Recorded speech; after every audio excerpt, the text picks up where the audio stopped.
नमस्कार, मैं हूं आपके साथ अविनाश। आज हम 8 बजे एक अहम मुद्दे के साथ बातचीत करेंगे। तो चलिए सबसे पहले देखते हैं कि आखिर ये अखिलेश यादव का जो चुनावी ट्रंप उन्होंने खेला है वो आखिरकार क्या है मुद्दा। दरअसल ये मुद्दा ये है कि अखिलेश सरकार ने 17 ओबीसी जातियों को एससी कोटे में डालकर एक बड़ा राजनीतिक दांव चल दिया है। विधानसभा चुनाव में अखिलेश का ये पैंतरा मायावती और बीजेपी दोनों के लिए मुश्किल पैदा करने वाला है। तो देखा जाए तो बीजेपी गैर यादव पिछड़े वोटरों को अपने पाले में करने के लिए 2014 के लोकसभा चुनाव में कामयाब भी हुई थी, लेकिन यह कहना भी गलत नहीं होगा कि बीजेपी की राजनीति ही गैर यादव पिछड़े वोटरों के इर्द गिर्द घूमती रही है। देखिए हमारी इस रिपोर्ट में।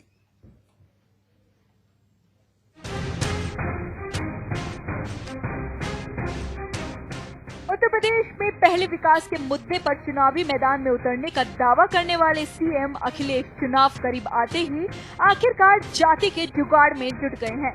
अखिलेश सरकार ने यूपी कैबिनेट में 17 पिछड़ी जातियों को दलित कोटे में शामिल करने का प्रस्ताव पारित कर बहुत बड़ा चुनावी दाव खेला है। ये 17 जातियां हैं कहार, कश्यप, केवट, मल्हा, निषाद, कुम्हार, प्रजापति, धीवर, धीमर, बिंद, भर, राजभर, बाथम, तुरहा, गौंड, मांझी और मछुआरा। समाजवादी पार्टी पर गैर यादव ओबीसी के हितों की अनदेखी का आरोप लगता रहा है। बीजेपी की राजनीति भी हमेशा से गैर यादव ओबीसी वोटरों के इर्द गिर्द घूमती रही है। कल्याण सिंह का चेहरा भी बीजेपी की इसी रणनीति का हिस्सा रहा है। तो केशव प्रसाद मौर्य को प्रदेश अध्यक्ष बनाकर बीजेपी ने पहले ही गैर यादव पिछड़ी जाति को अपने पाले में करने का दांव खेल दिया है। फिर स्वामी प्रसाद मौर्य जैसे दिग्गज को बसपा से तोड़कर बीजेपी की गोद में भी बिठाना बीजेपी की गैर यादव पिछड़ा वोटरों की गोलबंदी की रणनीति का ही हिस्सा है। साफ है कि सपा बीजेपी की इस रणनीति की काट तलाशने में लगी थी। कहा जाए तो इस कदम से अखिलेश ने एक तीर से कई शिकार करने की कोशिश की है। सबसे पहले सपा इन 17 जातियों को ये संकेत देने की कोशिश कर रही है कि नेताजी पूरी पिछड़ी जाति का हित चाहते हैं, केवल यादवों का ही नहीं।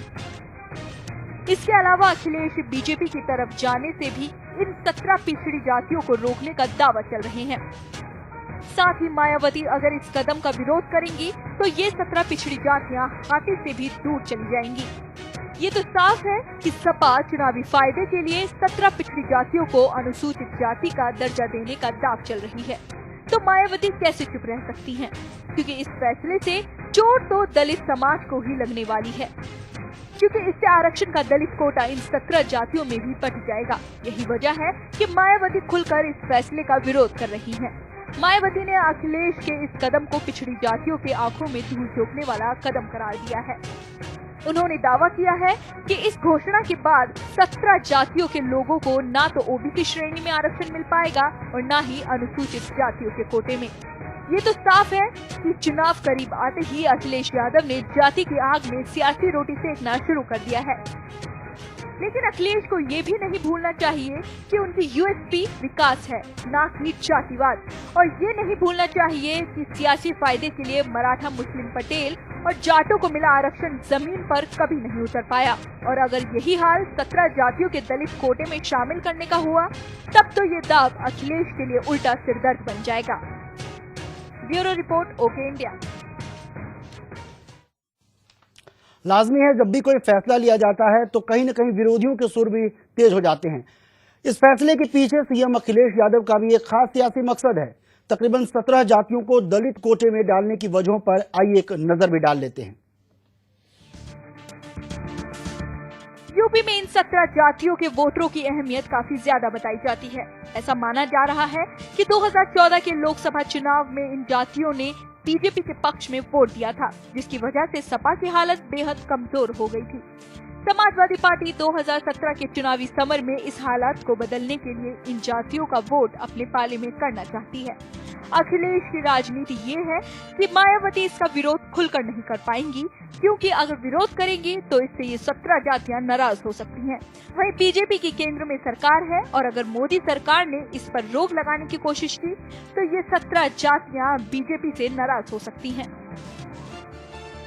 समाजवादी पार्टियां ये मानकर चलती रही हैं कि उसे दलित वोट नहीं करते हैं।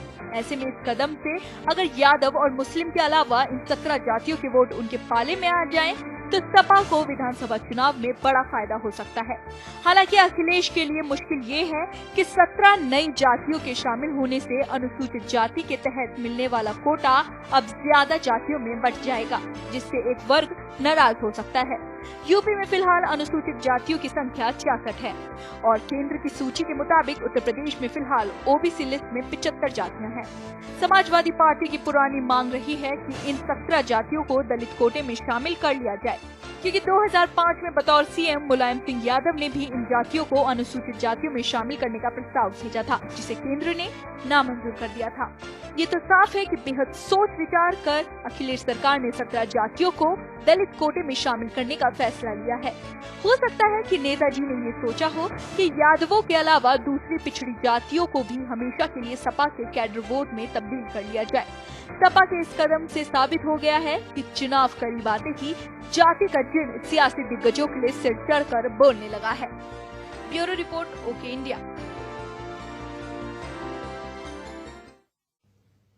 लाजमी है, सपा सरकार ने फैसला ले लिया और पाला जो है वो बीजेपी के खेमे में डाल दिया है। अब बीजेपी की मुश्किलें इससे बढ़ती है या फिर इसका फायदा अखिलेश सरकार को होता है या इसका ठीक खामियाजा बीजेपी को भुगतना पड़ता है। यानी कि कुल मिलाकर चुनाव की तारीख का ऐलान भले ही ना हुआ हो, लेकिन सियासी बिसात जो है वो तमाम पार्टियां अपने अपने तरीके से बिछाना शुरू कर दिया। अब देखना होगा कि इस तरीके से फायदा जो है वो किस खेमे में जाता है। क्या समाजवादी पार्टी को इसका फायदा होता है या बीजेपी इसको मंजूर कर लेती है? यदि नामंजूर करती है तो खामियाजा क्या होगा? वहीं मायावती ने जिस तरीके से विरोध करना शुरू कर दिया है तो उसमें उनकी क्या भूमिका रहेगी? इस अहम मुद्दे पर बातचीत करने के लिए स्टूडियो में 3 मेहमान हमारे साथ मौजूद हैं। सबसे पहले आपको हम उनसे रूबरू कराते हैं। हमारे साथ संदीप चौधरी जी हैं, बीजेपी नेता। संदीप जी, बहुत बहुत स्वागत है आपका। साथ ही हमारे साथ वंदना पोपली जो कांग्रेसी नेता हैं वो भी हमारे साथ स्टूडियो में मौजूद है। वंदना जी, आपका भी बहुत बहुत स्वागत है। साथ ही हमारे साथ चंचल नंदल जी हैं जो राजनीतिक विशेषज्ञ हैं, वो भी हमारे साथ स्टूडियो में परिचर्चा के लिए मौजूद रहेंगे। आपका भी बहुत बहुत स्वागत है। सबसे पहले हम बीजेपी नेता संदीप चौधरी का रुख करेंगे कि जिस तरीके से भी आपसे जानना चाहेंगे कि समाजवादी पार्टी ने एक फैसला ले लिया है और अब उस फैसले को अमली जामा पहनाने के लिए आपके पाले में डाल दिया है। अब बीजेपी का इस पर क्या स्टैंड रहेगा?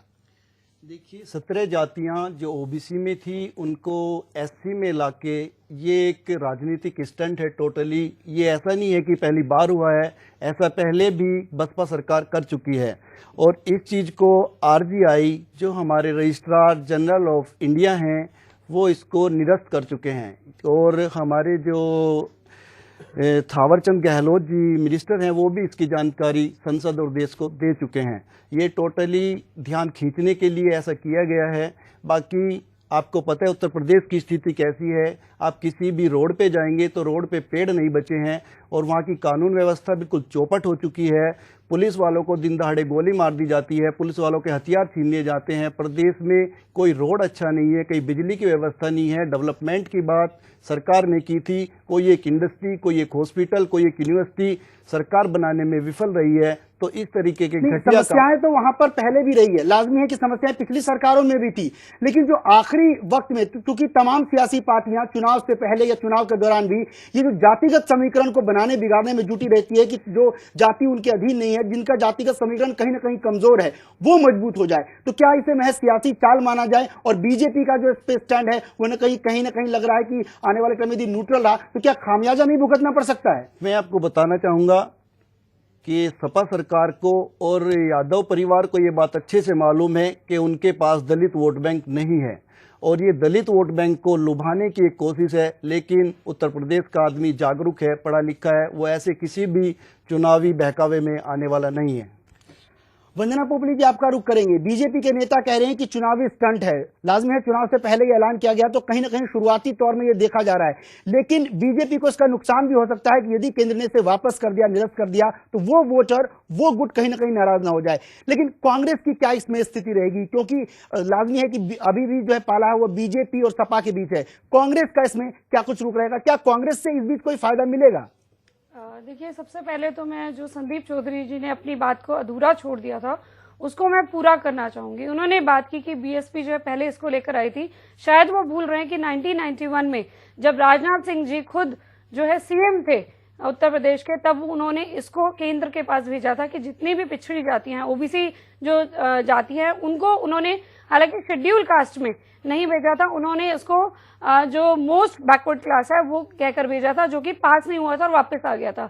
और दूसरी बात 2005 में मुलायम सिंह जी जो हैं उन्होंने भी इसको भेजा था अगेन शेड्यूल कास्ट में कि जितनी भी ओबीसी की 17 जाति है इनको शेड्यूल कास्ट में भेजा जाए। लेकिन भेजने के इमीडिएटली बाद, क्योंकि उस समय कांग्रेस की सरकार थी केंद्र में, भेजने के बाद इमीडिएटली बाद उसको उन्होंने वापस मंगवा लिया था, तो केंद्र सरकार को इसमें डिसीजन करने का मौका नहीं मिला था।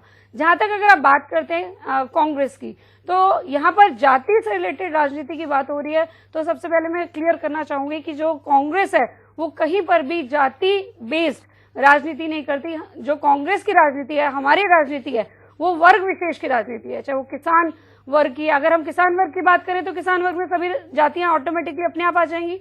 अगर हम कमेरा वर्ग की बात करें, मजदूर वर्ग की बात करें, तो हमारा जो मेन एम है जो वो शुरू से ये रहा है कि हम वर्ग की बात करें, ना कि हम जाति की बात करें। हमें हमेशा सेक्युलर जो है पार्टी के नाम से जाना जाता है, तो हमारा एक मेन एम ये रहता है कि जो राजनीति हमारी है वो जाति बेस्ड ना हो, वो लेकिन वर्ग के आंकड़ों पर बेसिस नजर डालें तो पहले भी तमाम इस तरीके के बयान आते रहते हैं, लेकिन लोगों ने इस बार कहीं ना कहीं नकारा है।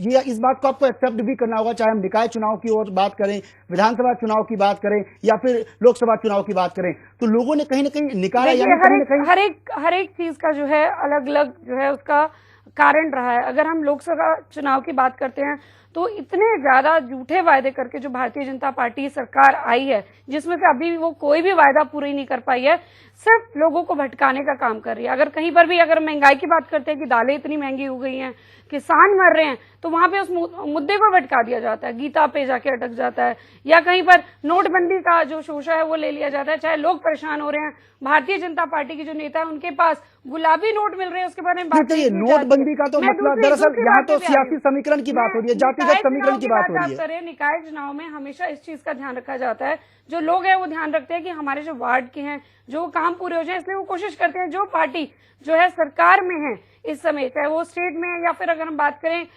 केंद्र में, तो वो वोट वहीं पर जाता है। अगर आप चंडीगढ़ चुनाव की बात कर रहे हैं तो पंजाब में भी इस समय अकाली बीजेपी का गठबंधन है, हरियाणा में भी बीजेपी है और केंद्र में भी बीजेपी है, तो ऑटोमेटिकली वो वोट्स तो वहां पर जाने थे। चलिए, हम जो है हमारे साथ राजनीतिक विशेषज्ञ हैं चंचल नानंद जी। चंचल जी, आपसे जानना चाहेंगे, तमाम तरीके की जो बात की जाती है, हर कोई सेकुलर होने की बात करता है, ऐसा क्यों नहीं होता कि विकास के मुद्दे पर जो है चुनाव लड़ा जाना चाहिए या विकास का मुद्दा अहम होना चाहिए? क्योंकि कई बार देखा जाता है कि सियासी समीकरण या जातिगत समीकरण जो है, जो कि आजकल चुनावी मुद्दों में सबसे ज्यादा जो है हावी होता नजर आ रहा है, विकास के जो दावे हैं या विकास के जो काम है वो कहीं ना कहीं पीछे रह जाते हैं, और सियासी समीकरण गठजोड़, कभी उसी जाति की ओर रुख करना या गैर यादव वोटरों को शामिल करना या यादव वोटरों को शामिल करना, हर पार्टी ने जो है अपना एक एजेंडा तय किया हुआ है और उसी के तहत काम कर दिया, यानी विकास कहीं ना कहीं पीछे रह जाता है और जातिगत समीकरण सभी पर हावी रहते हैं। देखिए जनाब, मैं सबसे पहले तो जातीय समीकरण की बात करते हैं हम। सबसे पहले क्या है, आप किसी भी पार्टी विशेष को लीजिए, कांग्रेस, बीजेपी या फिर सपा है, बीएसपी है, जो भी राष्ट्रीय स्तर की पार्टियां 5-6 देश में है जी, वो सब जातीय राजनीति करती हैं। अब वंदना पोबली ने बोला कांग्रेस नहीं करती, मैं कहता हूं सारी पार्टियां करती हैं। वो करती क्या है मैं आपको ये बताता हूं। लोकसभा का इलेक्शन हो, विधानसभा का इलेक्शन हो, नगर निगम का इलेक्शन हो या कोई और छोटा इलेक्शन हो जिसमें ये पार्टियां इन्वॉल्व होती हैं, वो क्या करती हैं कि सबसे पहले तो वहां का जातीय समीकरण देखती हैं उस कॉन्स्टिट्यूएंसी का, टिकट देने के दौरान कि भाई हम अगर यहाँ जाट है या शेड्यूल कास्ट है, बैकवर्ड है या ब्राह्मण है, किस जाति के लोग यहाँ ज्यादा रहते हैं, उसी हिसाब से वो टिकट का बंटवारा करते हैं, कोई भी पार्टी है जी। दूसरा, हम यूपी की बात कर लेते हैं, अखिलेश जी की बात करते हैं, जो उन्होंने किया है वो सिर्फ एक चुनावी स्टंट है, इसे होने वाला कुछ भी नहीं है। पहली बात तो ये स्टेट का मैटर ही नहीं है। अगर स्टेट कोई जानबूझकर कहीं ना कहीं बीजेपी को फंसाने के लिए ये कोशिश की गई है, नहीं कर सकता, बिल्कुल भी नहीं कर सकता। आप हरियाणा की स्थिति देख लीजिए, जाटों को आरक्षण दिया गया लेकिन अभी तक नहीं हुआ है पूरा वो जी, सुप्रीम कोर्ट ने उसको मना कर दिया। कोई भी नया कानून किसी भी जाति को लेके या किसी भी चीज को लेके बनता है, वो खासकर जाति विशेष को लेके बनता है, वो लोकसभा, राज्यसभा और राष्ट्रपति की मोहर के बगैर पास नहीं हो सकता। और अब तो चुनावी वक्त भी नहीं बचा है उसे यदि लागू करने की बात की जाए तो, क्योंकि ऐसा हम हरियाणा में देख लेते हैं, पीछे कांग्रेस गवर्नमेंट थी, उन्होंने इलेक्शन से एन पहले जाटों को आरक्षण दे दिया ओबीसी में जी, और सेंट्रल कैबिनेट ने भी उसको पास कर दिया। लेकिन सेंटर कैबिनेट ने जो उसको पास किया उसका सिर्फ 6 महीने का टाइम होता है कि 6 महीने के अंदर उसको लोकसभा राज्यसभा से पास करवाना जरूरी होता है जी। उस दौरान फिर गवर्नमेंट चेंज होगी, बीजेपी गवर्नमेंट आ गई, उन्होंने उसको लोकसभा राज्यसभा से पास नहीं किया तो वो कानून ध्वस्त हो गया।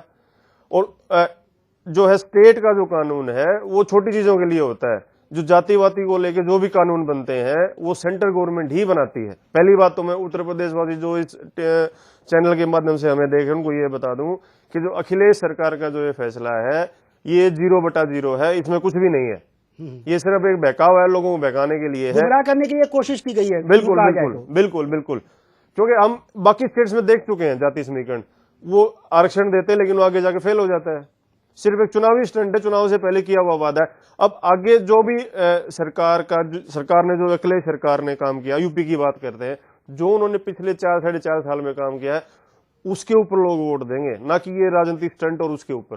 संजय जी, ऐसा नहीं लगता कि कहीं ना कहीं यूपी सरकार, यदि सपा सरकार की मौजूदा सरकार की बात करें, जो वायदे किए थे वो वायदे शायद पूरे नहीं हो पाए। उन्होंने विकास का मुद्दा उठाया था, क्राइम को रोकने की बात कही थी, शपथ ग्रहण समारोह के दौरान भी ये कहा गया था कि जैसे ही मैं यूपी की कमान संभाल लूंगा क्राइम का ग्राफ कम हो जाएगा। यदि हम नेशनल क्राइम रिकॉर्ड ब्यूरो के आंकड़ों को खंगाले तो आंकड़े बताते हैं कि 17% तक बढ़ गया है यूपी में क्राइम, जो कि पिछली सरकारों में यानी 17% कम था, यानी कि क्राइम का ग्राफ पहले से कहीं ज्यादा बढ़ा है। तो कहीं ऐसा तो नहीं कि विकास का जो मुद्दा है विकास पर खड़े नहीं उतरे। हालांकि अब आखिरी वक्त में देखें तो कई सारी परियोजनाओं का उद्घाटन किया जा रहा है, लेकिन कहीं ना कहीं सरकार को खुद लग रहा है कि हमारे अंदर तमाम खामियां हैं। ऐसे में वोट बैंक को मजबूत करने के लिए क्यों ना ये ट्रम्प कार्ड का इस्तेमाल किया जाए। लगा तो ठीक, नहीं तो कोई बात नहीं। देखिए ऐसा है, ये ट्रम्प कार्ड कभी भी किसी भी स्टेट में या सेंटर में इस्तेमाल नहीं हो सका, ना ये कामयाब हो सका जी। क्यों नहीं कामयाब हो सका कि लोगों को पता है, जनता है, पब्लिक है, सब जानती है। आप देखेंगे कि लास्ट के जो 6 महीने बच जाते हैं या लास्ट का जो आखिरी साल बच जाता है उसमें जो भी पॉलिटिकल पार्टी किसी भी स्टेट में या सेंटर में जो राज कर रही होती है वो कभी भी पूरे साल में कुछ भी करते हैं लास्ट ईयर में जी। उसको उससे कांग्रेस कामयाबी ने नहीं बहुत मिलेगी। कुछ ऐसा किया था, यदि आखिरी साल में कांग्रेस ने किया था। अब जातिगत समीकरण की हरियाणा में बात कर लें, जाटों को आरक्षण जो आधा अधूरा आरक्षण दिया गया जी, वो नहीं कामयाब हुआ, तो हरियाणा में हुआ क्या कि जो जाट वोट बैंक था वो डिवाइड हो गया जी, क्योंकि उनको पूरा आरक्षण नहीं मिला, और जो अदर कास्ट का जो वोट बैंक था वो एक जगह चला गया। बीजेपी भी तो गवर्नमेंट चेंज होगी। अब होगी। यूपी की बात कर लेते हैं, जो आपने आपराधिक ग्राफ की बात करी है, उस मामले में आपराधिक ग्राफ के मामले में तो पिछले 10-15 साल से लगातार बढ़ावा हो रहा है, कम नहीं हुआ, क्योंकि वादा कम किया गया था, नहीं हुआ। और सपा की जो सरकार है उससे तो बिल्कुल उम्मीद नहीं की जा सकती इस मामले को लेकर कि बीएसपी की गवर्नमेंट में ये ग्राफ कुछ कम हुआ था। जिस तरीके से हम 17 जातियों को ओबीसी कोटे में शामिल किए जाने की मुद्दे पर चर्चा कर रहे हैं, इस मुद्दे में एक अहम मेहमान हमारे साथ उत्तर प्रदेश से जुड़ गई हैं, जो लखनऊ से शिवानी सिंह, जो सपा की नेता हैं, वो जुड़ गई हैं। शिवानी जी, बहुत बहुत स्वागत है आपका। सबसे पहले शिवानी जी का ही रुख करेंगे। शिवानी जी, जिस तरीके से आपकी मौजूदा सरकार ने एक ट्रम्प कार्ड चला है, सभी इसको चुनावी ट्रम्प कार्ड कह रहे हैं कि आखिरी वक्त में जिस तरीके से जातिगत समीकरण का इस्तेमाल करना कहीं ना कहीं चुनावी ट्रम्प है। और कई लोग ये भी मान रहे हैं कि यदि बीजेपी ने, क्योंकि केंद्र में ये जाना है मसला और अब बीजेपी के पास भी इतना वक्त नहीं रहा कि इस पर कोई सोच विचार किया जाए, तो क्या हम ये मानकर चलें कि विकास के मुद्दे पर कहीं ना कहीं सपा सरकार पिछड़ रही थी, या फिर वोटरों के समीकरण में सपा सरकार के रिसर्च में ये नजर आ रहा था कि उनका जातिगत समीकरण कहीं ना कहीं कम रहेगा, तो आखिरी वक्त में ये चुनावी जो है चाल चल दी गई है?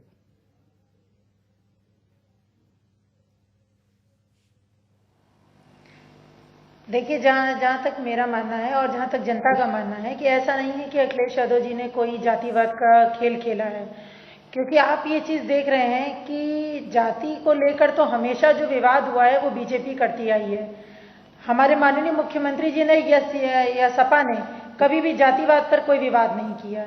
हमारे लिए सपा में सब एक बराबर हैं, चाहे वो आपके मुसलमान हों, चाहे हिंदू हों, चाहे ठाकुर हों और चाहे ब्राह्मण। आप उठाकर देखिए कि हर क्षेत्र पे हर कोई उसमें जुड़ा हुआ है, ठीक है। बस ये बात अलग है कि समय कम था, आखिरी समय पे ऐसा हुआ, पर ये जरूरी नहीं है कि ये चीज गलत है और इस चुनाव के वोट के लिए आप सीएम सर ने ये किया है, ऐसा कुछ नहीं है। ये इसलिए किया है कि उनके पास आखिरी में समय उनको अभी याद आए, ये बात अलग चीज है, लेकिन ऐसा कुछ नहीं है कि उन्होंने विकास नहीं किया और वोट इसलिए ले लेंगे कि वो अब जाति को आगे करके वोट लेंगे, ऐसा कुछ नहीं है। अगर आप उठाकर देखें तो सीएम सर के माननीय मुख्यमंत्री जी ने या सपा सरकार ने जितनी भी आज तक योजनाएं की हैं, जितना भी विकास किया है, इतना किसी मुख्यमंत्री ने उत्तर प्रदेश में आज तक विकास नहीं किया है।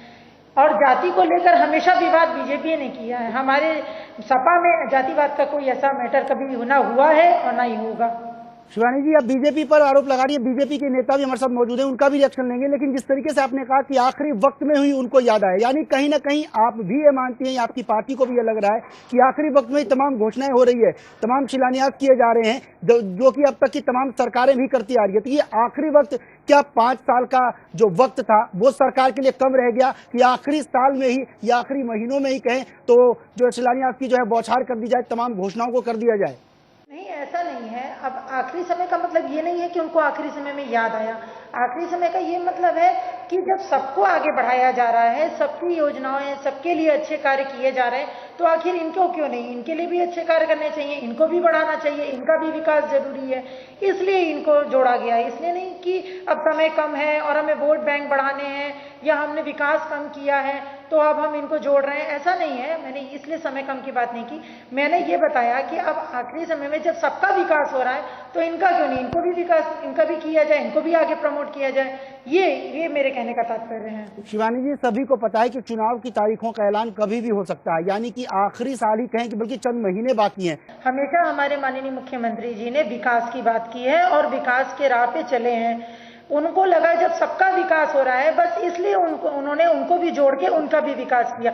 ये कोई मुद्दा नहीं है कि एन टाइम पे हमें वोट नहीं मिल रहे हैं तो वोट बैंक बढ़ाने का, ये ऐसा कुछ नहीं है। बस ये है कि समय कम था या आखिरी समय पे किया, ये बात नहीं है, लेकिन बस ये कि उन्होंने सबको जोड़ा और सबका विकास किया, ये बहुत बड़ी बात है। चलिए, बीजेपी पर जिस तरीके से आपने लगाया था पिछले सवाल में, हम संदीप चौधरी जी का रिएक्शन ले लेते हैं। संदीप जी, जिस तरीके से वो कह रही है कि बीजेपी सियासत इस तरह की करती रही है, हमारी पार्टी कई इस तरह के सियासी जो है वो उसमें कोई मायने नहीं रखता और ना ही इस तरीके की हम सियासत करते हैं। हालांकि घोषणा उन्होंने कर दी है, एक तरह से कहें कि आखिरी वक्त में से लेकिन चला, लेकिन वो कुल मिलाकर मानने को कतई तैयार नहीं दिख रही है। ये मैं मैडम को बताना चाहूँगा, केवल और केवल एक चुनावी घोषणा है और कुछ बातों से ध्यान हटाने के लिए ये काम किया गया है। मैं आपको बता दूं, उत्तर प्रदेश में क्राइम इतना ज़्यादा बढ़ चुका है कि सरेआम दिन दहाड़े पुलिस वालों को गोली मार दी जाती है, उनके हथियार छीन के लोग ले जाते हैं। दिन दहाड़े चाचा भतीजा आपस में माइक के लिए लड़ते हैं, जो माइक नहीं दे सकते प्रदेश को, वो क्या सुख सुविधाएं देने की बात करते हैं। और दूसरी मैडम जो विकास की बात कर रही है, जो आप विकास की मैडम बात कर रहे हैं, वो सबका साथ सबका विकास, वो काम बीजेपी सरकार देश में कर रही है और आप भी वही बात आज बोल रहे हैं। मुझे खुशी है इस बात की। बाकी आप उत्तर प्रदेश में एक विकास के नाम पे कोई यूनिवर्सिटी बनाई हो, कोई इंडस्ट्री डेवलप की हो, कोई मेडिकल कॉलेज आपने खोला हो, कहीं कोई एक चीज मुझे विकास के नाम पे बता दीजिए आप। चलिए चंचल आनंद जी, आप भी बहुत देर से इंतजार कर रहे थे अपनी बारी का। कुल मिलाकर देखिए, पार्टियां हमेशा एक दूसरे पर आरोप लगाती हैं। अगर आपको विकास ही नहीं दिख रहा तो फिर अब हम क्या करें, इसके लिए तो कुछ नहीं किया जा सकता। मैडम, वो तो दिख रहा है, कैराना से लोग पलायन कर रहे हैं, देवबंद से लोग पलायन कर रहे हैं, कांधला से लोग पलायन कर रहे हैं। आपने उत्तर प्रदेश को कश्मीर बनाने की तैयारी कर रखी है, ये सारा आपका विकास दिखाई दे रहा है। शिवानी जी, हम जवाब चाहेंगे आपसे।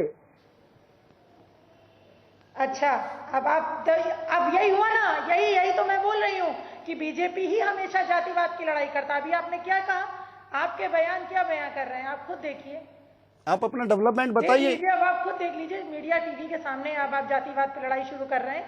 ये काम शुरू से बीजेपी का रहा है, दो गुटों को लड़वाकर अपना फायदा निकालना, यही वो इस चुनाव में भी करने की तैयारी कर रहा है। तो मैं आपको बता दूं कि विकास की बात करिए और लोगों को आगे बढ़ाइए, ना कि जातिवाद पे जैसे आप हमेशा वोट बैंक बढ़ा लेते हैं वो काम करिए। रिक्वेस्ट है बीजेपी वालों से सबसे। चलिए, आप एक बार हम चंचल आनंद जी का भी रुख करेंगे। चंचल जी, काफी देर से अपनी बारी का प्रतीक्षा कर रहे थे। शिवानी जी और जो है दोनों, यदि बीजेपी नेताओं की बात पर हम गौर करें तो दोनों एक दूसरे पर आरोप तो जड़ रहे हैं, लेकिन कोई भी ये मानने को कतई तैयार नहीं होता कि हमारी पार्टी इस तरीके की जो सियासी चाल में वो कहीं ना कहीं अव्वल रही है या फिर इस तरीके की सियासी चाल जो है वो चलने में ताल्लुकात रखती है। देखिए, कोई भी पॉलिटिकल पार्टी है, मैंने आपको पहले ही बताया, जातिवाद से अछूती कोई भी पॉलिटिकल पार्टी नहीं है आज के दिन। अब आप देखिए ना, अगर हम ये माने कि भी अखिलेश जी ने, शिवानी जी की बात कोई ले लें हम, और ये माने कि भी अखिलेश जी ने विकास किया था, तो विकास हुआ होगा तो पूरे प्रदेश का हुआ होगा।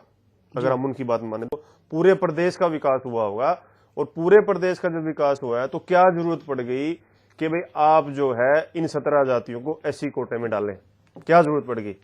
अब शिवानी जी की बात, दूसरी बात शिवानी जी की बात ही मैं आगे बढ़ाऊंगा कि ये बहुत लेट किया।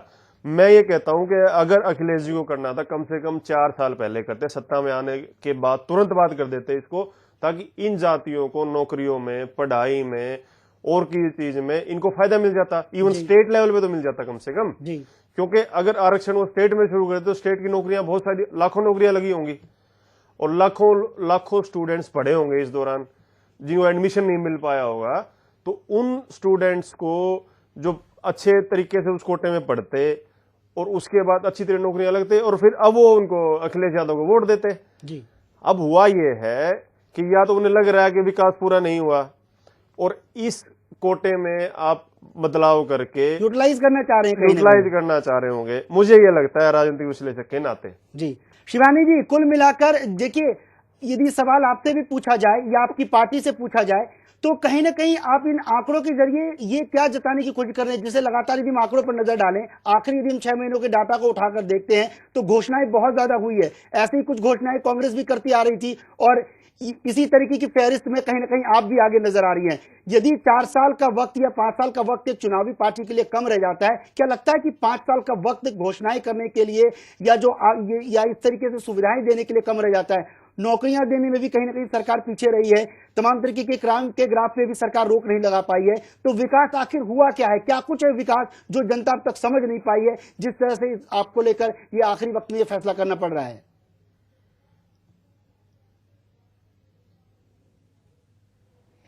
आप देख सकते हैं जिस तरह से पेंशन योजना, जनधन योजना, गरीबों से लेके अमीरों तक, शिक्षकों से लेकर अध्यापक से लेके स्टूडेंट से लेके एक गरीब महिला से लेके विधवा महिला तक, एक घर घर तक जितनी हमारी योजनाएं चल रही हैं, इतना किसी ने आज तक, किसी मुख्यमंत्री ने, और किसी भी आप देख सकते हैं आराम से, चाहे बीजेपी हो, चाहे वो आपकी बसपा हो, चाहे आपका कांग्रेस हो, इतने यहाँ मुख्यमंत्री बने, लेकिन किसी के भी राज्य में इतना विकास शायद मुझे तो नहीं लगता कि हुआ है। और अगर मैं ये बोलूं कि आज अंतिम समय में उन्होंने ऐसी स्कीम लागू कर दी, या आज उन्होंने चुनाव के कुछ समय पहले ये क्यों उन्होंने भाई ये बयान ऐसा किया अखिलेश जी ने, तो बात इसकी नहीं है कि क्या किया क्या नहीं किया। अरे सोचा तो ये बहुत बड़ी बात है। लेकिन आखिरी वक्त में कई सवाल हम यही टटोलने की कोशिश कर रहे हैं, सोचना चाहिए था तो पहले भी वक्त था आपके पास। सोचा गया तो उन्होंने सोचा, ये बहुत बड़ी बात है कि, तो मैं ये बोल रही हूँ कि और किसी पार्टी ने क्यों नहीं सोच लिया भाई, सोचा तो उन्होंने, ये बहुत बड़ी बात है ना, उनको तो प्रोत्साहन मिलना चाहिए कि भाई भले कम से कम आखिरी समय पे सोचा तो उन्होंने, लेट सवेर तो चलता रहता है, लेकिन सोचा तो गया इस बारे में, ये बहुत बड़ी बात गौर करनी चाहिए। चलिए आप रुकिएंगे जरा, आपको बीच में, यहाँ पर दोनों मेहमान जो हमारे साथ जो हैं वो लगातार आपसे कोई रिएक्शन जाना चाहते हैं। सबसे पहले हम चंचल आनंद जी का रुख करेंगे कि वो कह रही हैं कि आखिरी वक्त में से, लेकिन सोचा तो, यानी लोगों का फायदा वो जताने की कोशिश कर रहे हैं, या फिर उनकी सरकार ये जताने की कोशिश कर रही है कि वो लोगों के हित में था इसलिए ये फैसला लिया गया है। ये फैसला लोगों के हित में बिल्कुल भी नहीं है। सिर्फ जो वोटर है वो बहकाया जाएगा उत्तर प्रदेश में, उसको बहकाएंगे कि भाई हमने आपको इस एससी कोटे में डाल दिया और आपको ये फायदा होगा, वो फायदा होगा, नौकरियों में ये मिलेगा, अच्छे कॉलेजों में, अच्छे स्कूलों में एडमिशंस मिलेगा, उसके बाद आप अच्छी नौकरियां लगेंगे, ये एक सब्जबाग दिखाए जाएंगे वहां पे। लेकिन जो समझदार वोटर है, जो ज्ञानी वोटर है, वो वोटर बिल्कुल भी इन बहकाओं में, इन बातों में, इन चुनावी जो लफ्ज़ हैं या जो चुनाव में जो भी इस तरह की वो फैलाई जाती है बातें, उनमें नहीं आएगा जी। क्योंकि ऐसा एग्जाम्पल हम हरियाणा में देख चुके हैं। वो तो आप ये देखें ना कि कैबिनेट, सेंटर कैबिनेट से ही पास हो चुका था जाटों को आरक्षण, उसके बावजूद भी जाट वोट बैंक डिवाइड हो गया 4 जगह जी, इकट्ठा कांग्रेस के पास नहीं आया। और उसे हुआ क्या कि जो और ओबीसी वोट बैंक था वो निकल गया कांग्रेस के हाथ से। तो क्या और मान के ऐसा चलो कि ही खामियाजा हो सकता है इसका उल्टा? मैं जवाब ऐसा ही उत्तर प्रदेश में सपा के साथ हो सकता है कि जो उनका पारंपरिक वोट बैंक है वो उनके हाथ से निकल जाएगा और ये वोट बैंक उनके हाथ आने वाला नहीं है। यानी आपको लगता है वोटर इतना स्मार्ट है कि वोटर बिल्कुल स्मार्ट है तमाम जो कि चुनावी आज घोषणा के वो दिन समझ जाएगा। सारा वोटर आपका मीडिया को देखता है, सब चीजें सुनता है, अखबार हर गांव में जाते हैं, सोशल मीडिया के जरिए भी सोशल प्रतिक्रिया- मीडिया के जरिए तो जो वोटर है वो भी देखता है सारी चीजें, वो समझ जाएगा कि इलेक्शन से 3-4 महीने पहले किया हुआ वादा कैसे पूरा कर देगी सपा गवर्नमेंट। और जो कि ये मैटर सेंट्रल गवर्नमेंट का है, अगर इन्होंने पास भी कर दिया अपनी स्टेट कैबिनेट लगता है पे सोशल तो मीडिया अल्टीमेटली वो हाँ जी, सेंट्रल जवाब लेंगे आपका, गवर्नमेंट जवाब लेंगे आपका जी। और सेंट्रल गवर्नमेंट अभी इसके बारे में कुछ करेगी नहीं। जी शिवानी जी आपका रिएक्शन लेंगे, पहले वंदना पोपली जी का रिएक्शन लेते हैं। जी वंदना जी। देखिए, अभी चंचल जी ने 2 बार जिक्र किया हरियाणा में जाट आरक्षण का, तो उसका जवाब मैं देना चाहूंगी। चलिए, हरियाणा के मुद्दे को उत्तर हम उत्तर हरियाणा प्रदेश का की ओर मुद्दा चलते नहीं, हैं। इट इज कनेक्टेड जी, विद जी। UP, it is connected with UP. जी। अगर आप हरियाणा की बात करें कि कांग्रेस ने वहां पर गलत किया, तो आपको बताना चाहूंगी कि जो केसी गुप्ता की जो कमीशन बैठा था उसकी रिपोर्ट की रिकमेंडेशन पर जो हरियाणा में है जाट आरक्षण दिया गया था, और उसके बाद तो जाट आरक्षण सुप्रीम कोर्ट ने उस जो केसी गुप्ता की रिपोर्ट को खारिज कर दिया। और हैरानी की बात यह है कि खट्टर ये मुद्दा कहीं न कहीं भटककर उत्तर प्रदेश से चलकर हरियाणा सरकार पहुंच के रहा है। आने के बाद भारतीय जनता पार्टी ने उसी केसी गुप्ता की रिपोर्ट पर आरक्षण दिया, वो दोबारा से सुप्रीम कोर्ट में है। दूसरी बात, यहाँ पर अगर आप बार बार चंचल जी बात करें कि केंद्र सरकार का मुद्दा है, बिल्कुल मानते हैं ये सेंटर लिस्ट का मुद्दा है। यहाँ पर आरक्षण देने का या उसमें जातियों को ऐड करने का या उसमें से निकालने का काम केंद्र सरकार का है। तो यहाँ पर केंद्र सरकार ये क्यों नहीं करती कि जो अभी recently national backward caste commission की रिपोर्ट जो पब्लिश हुई है उसको लागू कर दें, उसमें जितने भी क्रीमी लेयर्ड जो लोग हैं उनको हटा दें, ऑटोमेटिकली जो बेनिफिट है वो सबको मिल जाएगा। यहाँ पर ये काम। और दूसरी बात मैं यहाँ पर करना चाहूंगी संदीप चौधरी जी की, बार बार कह रहे थे सबका साथ समान विकास। अभी सबका विकास, ओके जी, सबका साथ सबका विकास। तो भारतीय जनता पार्टी की परिवर्तन रैली चल रही है, अगर उसमें आप देखें तो 6 चित्र वहां मुख्य रूप से जितने भी रथ चल रहे हैं उसमें 6 चित्र मिलेंगे।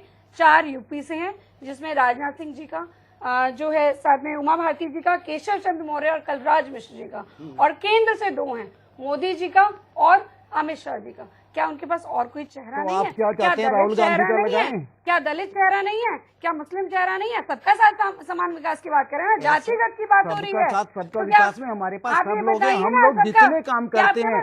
अभी जैसे नोटबंदी का हमारी जो पार्टी भारतीय जनता पार्टी जो काम करती है वो देश हित में करती है, किसी पर्टिकुलर आदमी को या जाति को खुश करने के लिए नहीं करती। राहुल जी का चित्र लगाएंगे तो लोग हंसने लगेंगे, हंसेंगे, लेकिन वोट मिलेंगे। अगर आपको ऐसा लगता है ना, राहुल जी खुद कहते हैं मजाक उड़ाइए, लेकिन जवाब तो दीजिए। यानी कि आलू की फैक्ट्री कहाँ लगाऊं? सभी पार्टियां कहीं न कहीं जातिगत समीकरण आलू की फैक्ट्री कहाँ लगाऊं? राहुल जी हिल स्टेशन पे जाके गडरिये को बोलते हैं कि मैं तुम्हारी भैंस बता सकता हूँ कितनी है। गडरिये बोलते हैं भाई साहब ये बकरी है। चलिए शिवानी जी को भी सुन लेते हैं, शिवानी जी को भी सुन लेते हैं जी। शिवानी जी को भी सुन लेते हैं। शिवानी जी, यहाँ कुल मिलाकर तमाम पार्टियां कह रही है कि हर कोई अपने अपने जो है जातिगत समीकरण को देखते हुए चुनाव में अपने अपने चेहरों को उतारती है। यदि मैं समाजवादी पार्टी की बात करूं तो कहीं न कहीं आपकी पार्टी में मैं उन तमाम नेताओं के सवाल सुन लीजिए पहले आप, मैं उन तमाम नेताओं के नाम नहीं गिनाना चाहूंगा, लेकिन आप लोग भी यादव नेताओं को, गैर यादव नेताओं को और कई अलग समुदाय के नेताओं को भी पार्टी का चेहरा बनाकर चुनाव में उतारने की कोशिश करते हैं। या आपकी रैलियों में भी कहीं न कहीं जो जातिगत समीकरण है वो बखूबी दिखता है, इसे तो आपको मानना पड़ेगा। जी नहीं,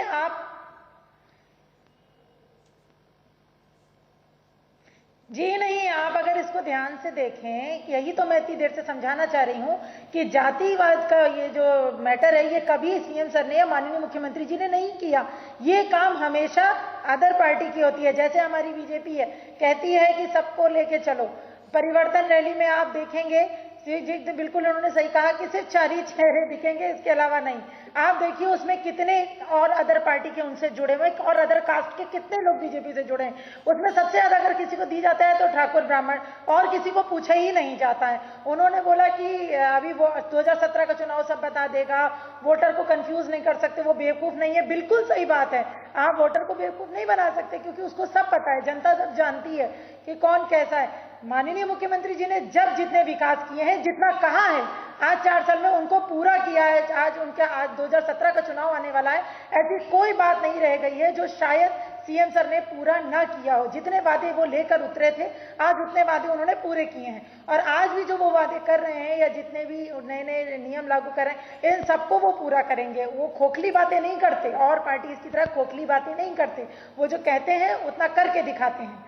शिवानी जी, लेकिन कहीं ना कहीं ये जातिवाद का कोशिश काम हमेशा बीजेपी ने किया है, ये हमारे सपा में और माननीय मुख्यमंत्री जी नहीं करते। शिवानी जी, लेकिन कहीं ना कहीं ये कोशिश गैर यादव वोटरों को रिझाने की भी लग रही है।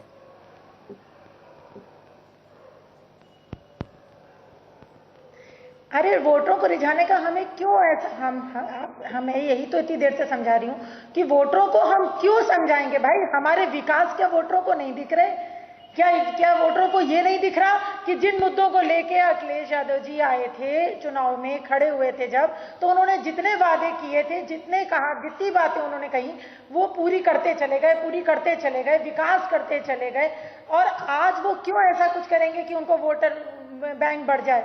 उनको तो पता है कि उन्होंने इतने कार्य किए हैं, इतना विकास किया है कि उनको तो जनता पसंद करेगी ही करेगी। आज हर किसी के मुंह से, अभी उन्होंने सोशल मीडिया की बात की, शायद वो सोशल मीडिया ठीक से देखते नहीं है, कोई भी जाकर देख सकता है। जितना इस समय सीएम सर को वोट मिल रहे हैं वह सोशल मीडिया में भी, उतना किसी नेता को या किसी को भी, जिसके भी चेहरे हैं मुख्यमंत्री के लिए खड़ा किया गया या मोदी या जो भी, उसे किसी को इतना नहीं मिलता है वोट जितना सीएम सर को मिलता है।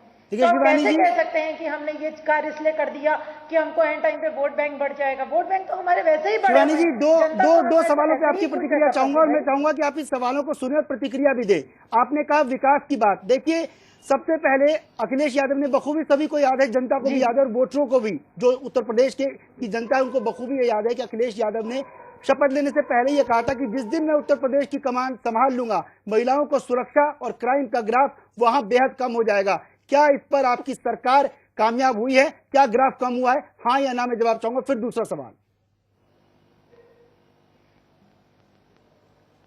बिल्कुल हुआ है। जितना कानून व्यवस्था को और जितना महिलाओं को सुरक्षा दी गई है, इतना किस सरकार में दी गई है? आज 1090 पे आप फोन करते हैं, किसी महिला को परेशानी है, कहां पुलिस नहीं पहुंचती है? 100 नंबर की इतनी अच्छी व्यवस्था किया है सीएम सर ने कि भाई अब किसी के एफआईआर दर्ज हो ना हो, ऑनलाइन एफआईआर दर्ज होती है, ऑनलाइन तुरंत कार्रवाई होती है। अब इससे अच्छा और क्या मिलेगा भाई? बट महिलाओं की हेल्पलाइन की सेवा पिछले 6 महीने पहले ही शुरू की गई है शिवानी जी। तो सुरक्षा नहीं कर सकते ना, पर उन्होंने जितनी नीतियां बनाई है उस हिसाब से तो सुरक्षा मिल रही। जी, आपने महिलाओं की हेल्पलाइन की बात की गई है, वो 6 महीने पहले ही शुरू की गई थी, यानी इसमें भी कहीं ना कहीं अखिलेश सरकार देर हुई है, इसमें भी देरी हुई है। हेल्पलाइन की सुरक्षा नहीं, अखिलेश सरकार लेट नहीं हुई है। बस ये हुआ है कि भाई किसी भी चीज को शुरू करने के लिए थोड़ा स्कीम बनाना पड़ता है, समझना पड़ता है। 4.5 साल लग गए इस पूरे प्रोसीजर में। लगा हो, लेकिन ऐसा आप नहीं कह सकते कि महिलाओं को सुरक्षा नहीं है सपा में। पर आंकड़े कुछ और बयां करने। चलिए चंचल आनंद जी का रुख करते हैं। चंचल जी, साफ तौर से शिवानी जी प्रवक्ता है, बीजेपी की नेता है, और माफी चाहूंगा सपा की नेता है। कुल मिलाकर मानना ना मानना भी कहीं ना कहीं उनके पेशे में शुमार है, लेकिन आंकड़े कुछ और बयां कर रहे हैं, वो विकास के मुद्दे को कहीं ना कहीं हावी बता रहे हैं। लगता है कि कहीं आंकड़ों और बातों में कहीं ना कहीं डिफरेंसेस जो है वो बहुत ज्यादा है। देखिए, आंकड़े तो आप सर्वे करवा लेती हैं पार्टियां किसी न किसी एजेंसी से कि भाई फला एजेंसी का सर्वे है, उसमें ये आया है, या फला एजेंसी ने ये बोला है कि भाई हमारे पक्ष में इतने वोट हैं, या ये चीज हमारे पक्ष में, या हमने बहुत अच्छा काम किया है। ये सर्वे कभी भी, मैं अपने हिसाब से बोलता हूँ, राजनीतिक विश्लेषक के नाते आपको बता दूं, ये सर्वे कभी भी ठीक नहीं होते। ये सर्वे बस ये कि एजेंसी को दे दिया, एजेंसी का नाम ही इस्तेमाल करके उस सर्वे को आगे ले आते हैं, ये कि भाई उस एजेंसी, फलानी एजेंसी से हमने सर्वे करवाया, उस एजेंसी ने हमारे पक्ष में ये कहा है। एक इलेक्शन में माहौल बनाने की बात भी होती है इसमें जी। दूसरा जो आपराधिक वाली बात है, अपराध तो यूपी में 100% बहुत बड़ा है पिछले कुछ सालों से, इसमें कोई दो राय नहीं, महिलाओं के प्रति भी। और वैसे भी अगर हम देखते हैं तो नोएडा में पता नहीं कितनी घटनाएं आपके मीडिया के माध्यम से आती रही हैं, उसके ऊपर कंट्रोल नहीं हो पाया है अभी तक। दूसरा, वंदना जी की बात थी, वो आरक्षण वाली बात को मैं थोड़ा सा ठीक करना चाहूंगा। उन्होंने कहा कि बीके गुप्ता की रिपोर्ट पे जाटों को आरक्षण, केसी गुप्ता की रिपोर्ट पे जो है आरक्षण को, जाटों को रिकमेंडेशन पे जाटों को आरक्षण दिया गया। लेकिन मैं आपके चैनल के माध्यम से जो अभी भी जिन लोगों को नहीं पता उनको जागरूक करना चाहूंगा कि जातीय आरक्षण स्टेट का मैटर है ही नहीं। उसको सिर्फ मिला था ना, उसको सेंटर में, सुनिए मैं बताता हूँ, सेंटर में भी जब ही मिलेगा जब वो लोकसभा राज्यसभा और माननीय राष्ट्रपति जी के सिग्नेचर उस पे हो जाएंगे, तब मिलेगा वो। अब हुआ क्या था जाट आरक्षण को लेके, नहीं, ऐसा कुछ है ही नहीं। अगर आप उसको लोकसभा राज्यसभा से पास कर देंगे, सुप्रीम कोर्ट के पास पावर ही नहीं है उसको खत्म करने की। क्या बात जब कमाल कर दिया आपने, जब सेंट्रल गवर्नमेंट, नहीं, सेंटर गवर्नमेंट, सेंटर गवर्नमेंट जब भी कोई नया कानून पास करती है उसके ऊपर सुप्रीम कोर्ट तो उस कानून के ऊपर ही कुछ कर सकती है, जो उस कानून की धाराओं को, लेकिन कानून की धाराओं के माध्यम से ही कर सकती है। यदि जनहित याचिका दायर की जाती है तो उस पर सुनवाई की जा सकती है। अपने आप से भी कर सकते हैं, जुडिशियल रिव्यू बोला जाता है आप कोई भी कानून, सेंट्रल गवर्नमेंट अगर नया कानून बनाती है उसके अगेंस्ट सुप्रीम कोर्ट उस कानून को नहीं बदल सकती किसी भी कीमत पे। माननीय राष्ट्रपति के साइन होते हैं उसके ऊपर। साइन बिल्कुल होने के बाद उसको जो है वो नहीं हुए थे साइन। आप जाट आरक्षण पे कुछ नहीं हुआ था, सिर्फ उसको कैबिनेट से पास किया गया था, लोकसभा विधानसभा से पास नहीं हुआ था। इसमें तकनीकी पेच है, यदि सुनवाई के लिए आता है तो उस पर सुनवाई की जा सकती है, लेकिन बदलने का राइट नहीं होता है। तो बिल्कुल सुनवाई की जा सकती है, लेकिन उसको सुप्रीम कोर्ट सेंट्रल गवर्नमेंट का जो भी कानून है उसको नहीं पास कर सकता, किसी भी कीमत पे नहीं पास कर सकता। जब आप सेंट्रल गवर्नमेंट लोकसभा विधानसभा, यानी कुल मिलाकर समाजवादी पार्टी ने जानबूझकर यह फैसला दिया है, सुप्रीम कोर्ट उसमें बदलाव नहीं कर सकता। अब ये जो पंगा पड़ा हुआ है वो सिर्फ इसलिए पड़ा हुआ है कि वो लोकसभा विधानसभा से पास नहीं था। यानी समाजवादी पार्टी ने जानबूझकर ये पेच फंसा दिया।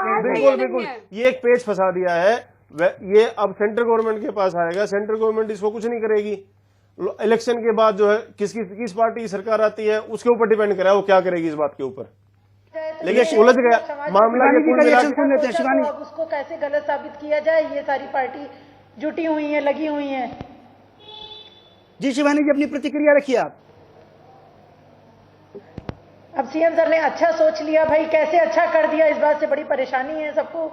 अब कैसे उसको गलत साबित किया जाए, गलत साबित करना है तो कैसे किया जाए, वही लोग परेशान है सब भाई। शिवानी जी चलिए आपकी बात ही मान लेते हैं कि आप लोगों को फायदा पहुंचाना चाहते थे या उस जाति को फायदा पहुंचाना चाह रही थी आपकी सरकार, लेकिन क्या फायदा इस चुनाव के भीतर पहले पहुंचा पाएंगे? क्या इस सरकार के कार्यकाल को खत्म होने से पहले उनको फायदा पहुंचेगा? और मान लीजिए यदि अगली सरकार ने ये फैसला बदल कर रख दिया, उस स्थिति में क्या हालात होंगे? देखिए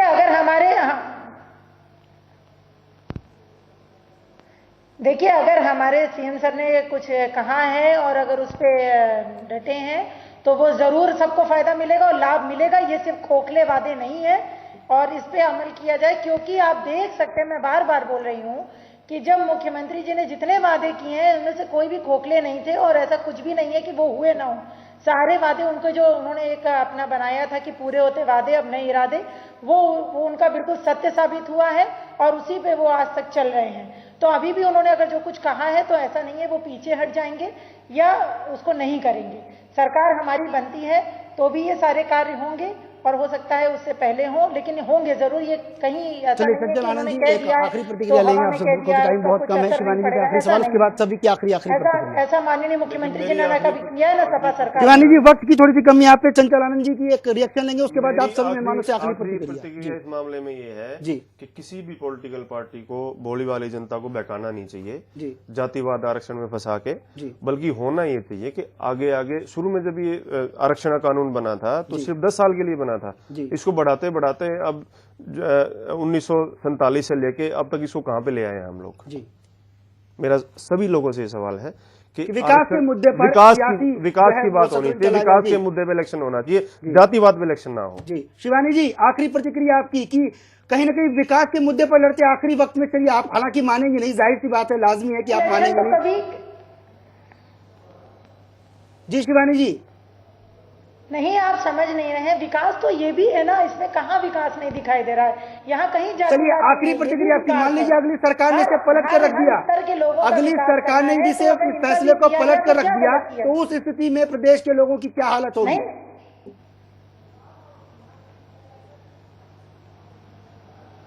कुछ भी पलट के नहीं रखा गया है भाई।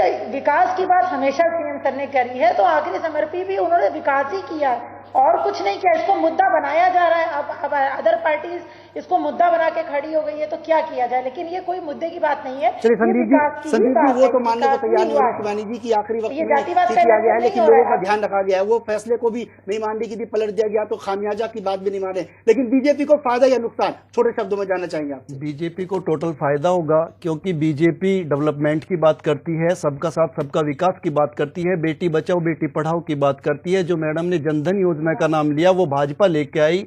मुझे खुशी है इस बात की, जो मैडम ने बोला कि स्किल इंडिया का काम हो रहा है वो भाजपा लेके आई, तो अच्छी बात है कि उत्तर प्रदेश में स्किल इंडिया अप्लाई हो रहा है, वहाँ पे बेटी बचाओ बेटी पढ़ाओ हो रहा है। मुझे खुशी है इस बात की। चलिए आखिरी प्रतिक्रिया चाहेंगे आपसे कांग्रेस नेता वंदना पोपली जी कि बीजेपी और सपा की जो स्थिति है वो दोनों ही मान रहे हैं कि एक दूसरे को फायदा होगा, एक दूसरे को नुकसान होगा। कांग्रेस का कहां स्टैंड है, कांग्रेस का क्या रुख रहेगा? क्या कांग्रेस को कोई इससे फायदा या नुकसान होगा, या कांग्रेस बिल्कुल न्यूट्रल की स्थिति में रहेगी? देखिए, यहाँ पर फायदा या नुकसान की बात नहीं है। कांग्रेस सिर्फ ये चाहती है कि सामाजिक न्याय मिलना चाहिए। यहाँ पर अगर कैबिनेट ने एक बिल सामने पास करके भेज दिया है, तो यहाँ पर केंद्र सरकार की, भारतीय जनता पार्टी सरकार की नैतिक जिम्मेदारी बनती है कि वो अपना स्टैंड क्लियर करे। आपने तो ये प्रश्न नहीं पूछा संदीप जी से, मैं ही पूछ लेती हूँ कि उनका स्टैंड क्या रहेगा। उनको अपना ये स्टैंड क्लियर कर देना चाहिए सैद्धांतिक रूप से। अगर वैसे नहीं मान रहे हैं तो सैद्धांतिक रूप से मान ले, और नहीं मान रहे तो भी उसको क्लियर कर देना चाहिए, ताकि ये तो कह रहे हैं फायदा होगा। नहीं, फायदा वाली बात नहीं, स्टैंड क्या रहेगा, वेदर उसको मानेंगे या नहीं मानेंगे। वो तो नामंजूर हो चुके हैं, आरजीआई उसको नामंजूर कर चुके हैं। हाँ, वो इसको नामंजूर तमाम मेहमानों का स्टूडियो में शामिल होने के लिए, साथ ही शिवानी जी आपका भी बहुत बहुत शुक्रिया। तो कुल मिलाकर तमाम सियासी पार्टियां एक दूसरे के पाले में खेल डाल रही है, लेकिन सबसे यहाँ अहम सवाल ये उठता है कि क्या वोटर, क्या वो जनता जो वोट करने जाएगी वो इस फैसले को किस ओर लेकर जाती है? क्या इससे सपा को फायदा होता है या बीजेपी को फायदा होता है, या दोनों पार्टियों का नुकसान होता है और किसी तीसरी पार्टी को अहम फायदा हो जाता है? फिलहाल स्पेशल में मेरे साथ बस इतना ही, मुझे दीजिए इजाजत, नमस्कार।